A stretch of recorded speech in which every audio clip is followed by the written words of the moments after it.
សួស្តីអ្នកទាំងអស់គ្នាជំរឿចិត្តសូមស្វាគមន៍មកកាន់កម្មវិធីរាត្រីនាំសារវគ្គទី1លួចស្នេហ៍លាក់ទុកសម្រាប់វគ្គទី1នេះយើងបានសម្រិតសម្រាំងនៅសំណុំពររបស់ប្រិយមិត្តរបស់យើងចំនួន5រូបដែលបានផ្ញើសារមកកាន់ជំរឿចិត្តតាមរយៈ Facebook Messenger តើប្រិយមិត្តរបស់យើងទាំង5រូបបានរៀបរាប់អ្វីខ្លះទៅកាន់មនុស្សជាទីស្រឡាញ់របស់គាត់តោះយើងទៅមើលទាំងអស់គ្នាបទដំបូងគេនេះមានចំណងជើងថាលួចស្នេហ៍ដួងច័ន្ទគឺជាការសំណូមពរពីវណ្ណារាដែលជានិស្សិតឆ្នាំទី3នៅសាកលវិទ្យាល័យភូមិន្ទភ្នំពេញគាត់ផ្ញើជូនបទនេះទៅកាន់នារីម្នាក់ដែលមានឈ្មោះថាសុភីដែលជាអ្នកលក់កាហ្វេមួយកន្លែងនៅរាជធានីភ្នំពេញដូចគ្នាវណ្ណារាបានរៀបរាប់ថាសុភីអ្នកគឺជាដួងច័ន្ទដែលរះសានខ្ពស់ឯខ្ញុំបានត្រឹមជាអ្នកដំណើរដែលឈរក្រោមរស្មីរបស់អ្នកប៉ុណ្ណោះខ្ញុំដឹងថាខ្ញុំមិនអាចមានវាសនាបានរស់នៅជាគូជីវិតជាមួយអ្នកឡើយតែបេះដូងរបស់ខ្ញុំបានប្រាប់ថាទោះបានត្រឹមលួចស្នេហ៍អ្នកតែម្នាក់ឯងក៏ខ្ញុំមានក្តីសុខដែរក្រោយពីបានស្ដាប់បទនេះខ្ញុំសង្ឃឹមថាសុភីមិនស្អប់ខ្ពើមខ្ញុំឡើយហើយសូមឲ្យបទនេះនាំសារស្នេហ៍ដ៏ស្ងៀមស្ងាត់របស់ខ្ញុំទៅកាន់អ្នកផង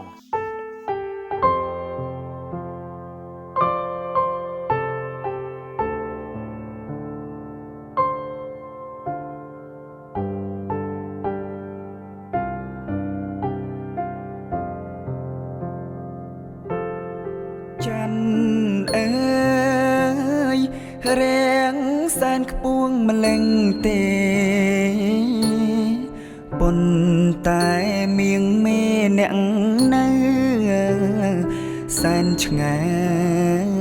យថ្ងៃណាបាននេបនិតកាយបាននៅឆ្ងាយឈងមិនដល់ខ្ពងអើយសែនខ្ពស់ម្លេងណាពន្លឺភ្លឺថ្លាគួរឲ្យចាប់ចិត្តបើសិនខ្ញុំជាគូពិតនាំដួងចិត្តខ្ញុំទៅជាមួយផងតើអ្នកដឹងទេខ្ញុំលួចស្នេហ៍យូរហើយមិនដេចឡើយអ្នករាំងធ្វើប្រងើយច័ន្ទអើយសូមមេត្តាខ្ញុំផងស្នេហ៍ស្នងស្ងាត់សូនឆឹងហេតុអ្វីបានថ្លៃឆ្មាំងម្លេងទេអាងតែអ្នកល្អលើងគេក្នុងលោកទុកឲ្យខ្ញុំនៅសោយសោកបំភ្លឺលោកទុកឲ្យខ្ញុំក្រៀមក្រំ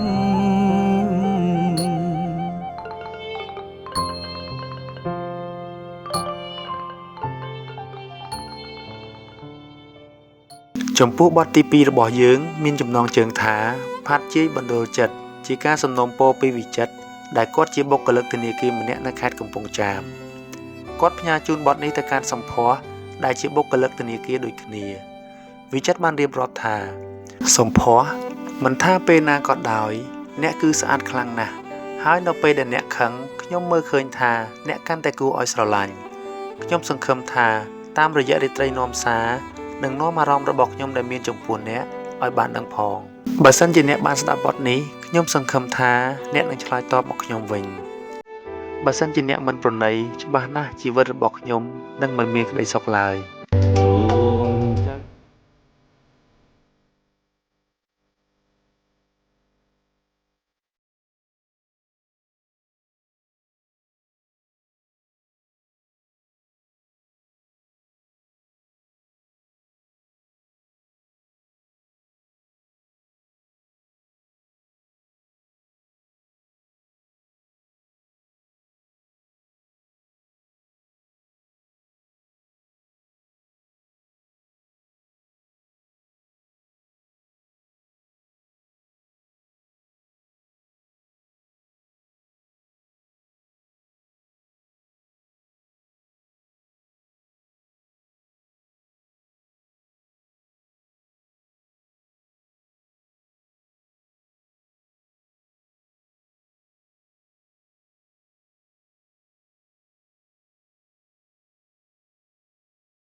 បន្ទាប់ពីបានស្ដាប់បទចម្រៀងពីរបទហើយតើអ្នកគិតថាទាំងសុភីនិងសំភ័សបានស្ដាប់ឮសំឡេងបេះដូងរបស់បុរសដ៏កំសត់ទាំងពីរដែរឬទេ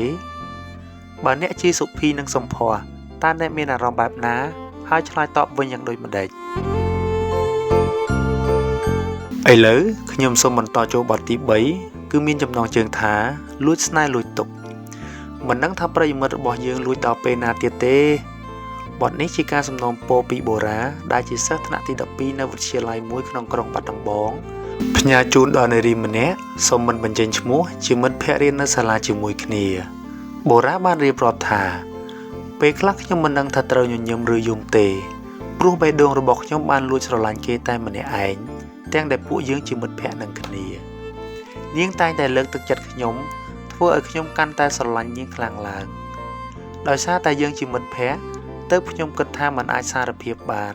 ខ្លាចធ្វើឲ្យមិត្តភាពមួយនេះត្រូវបាត់បង់វាបានខ្លាចជាទុក្ខដ៏ធំបំផុតរបស់ខ្ញុំសូមឲ្យនាងជោគជ័យក្នុងការប្រឡងនាពេលខាងមុខនិងមានក្តីសុខគ្រប់យ៉ាង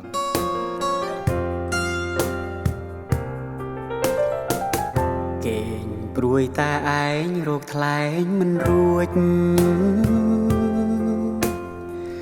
ព្រួងស្នេហ៍លៀងលួចលោភស្រឡាញ់គេលួចស្នេហ៍លួចទុកព្រួយអត់ទំនេរតើអើយខ្ញុំរេគិតរបៀបណាស្នេហ៍ខ្លាំងទុកខ្លាំងភ័ន្តភាំងគុណិតក្តីស្នេហ៍ធំពិតធំជាងសង្ខារ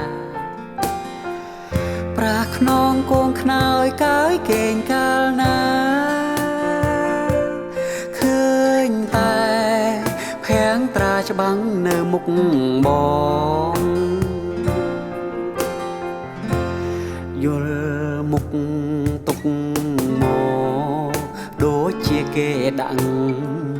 ធ្ងន់ឡើងឥតស្រាងសោះឡើយនួនល្អងទុកស្នេហ៍ទុកស្និទ្ធទុកធំកន់ឡងជាតិនេះស្គាល់ម្ដងឆ្លងមិនផុតឡើយតើធ្វើមិនដេញទៅឲ្យពើយល់ចិត្តថាប្រងស្នេហ៍ស្និទ្ធឥតបែកន់តាយរាល់ថ្ងៃរៀមសឹងដាច់ខ្យល់ស្លាប់ហើយអូនអើយប្រណីយល់ចិត្តបងផង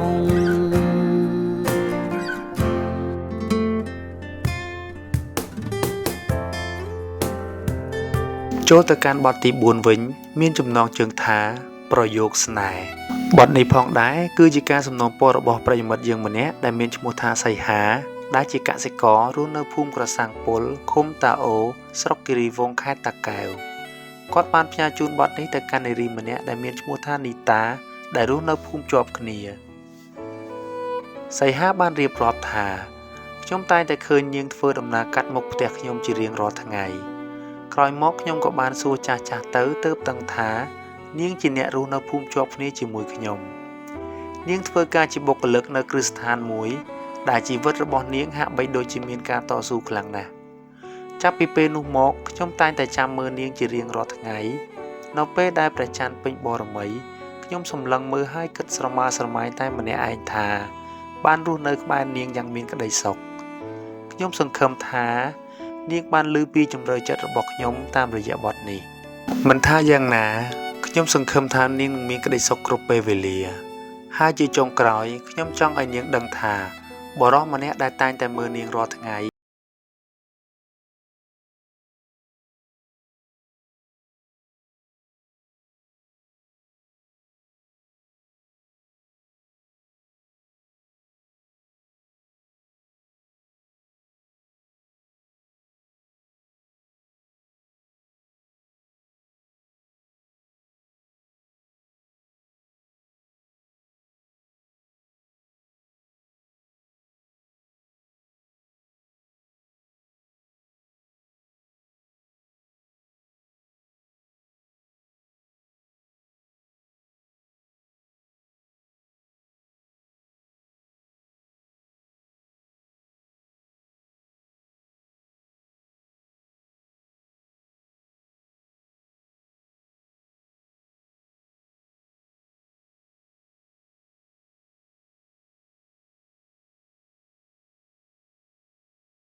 บทจองกลอยในการวิธีរបស់យើងថ្ងៃនេះគឺបទលួចស្នេហ៍ជាការសំណូមពរពីរតនាជាសិស្សថ្នាក់ទី 11A នៅវិទ្យាល័យមួយក្នុងស្រុកពួកខេត្តសៀមរាប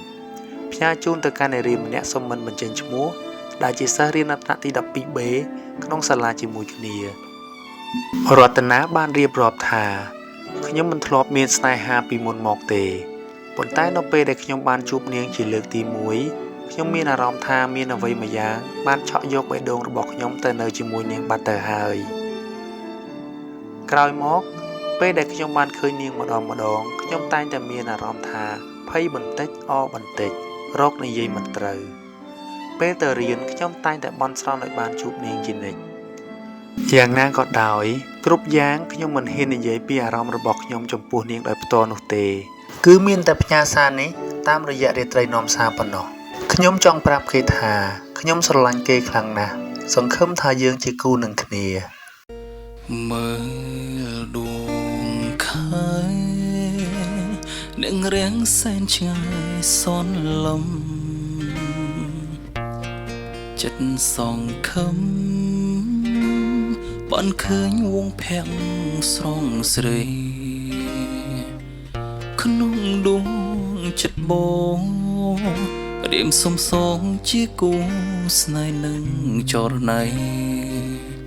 លួចមើលរស់ថ្ងៃ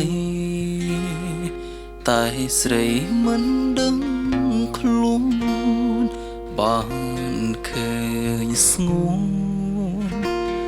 ម្ដងចិនបងសែនអភ័យកែវភ្នែកស្រីបិឆ្នៃក៏ផ្ទំពុំបានឡើយកែសារំសាយវងភាំងស្រស់ស្រាយលងនឹងសម្រស់ពិសេសថ្ពាល់ខូចទាំងសងមានន័យ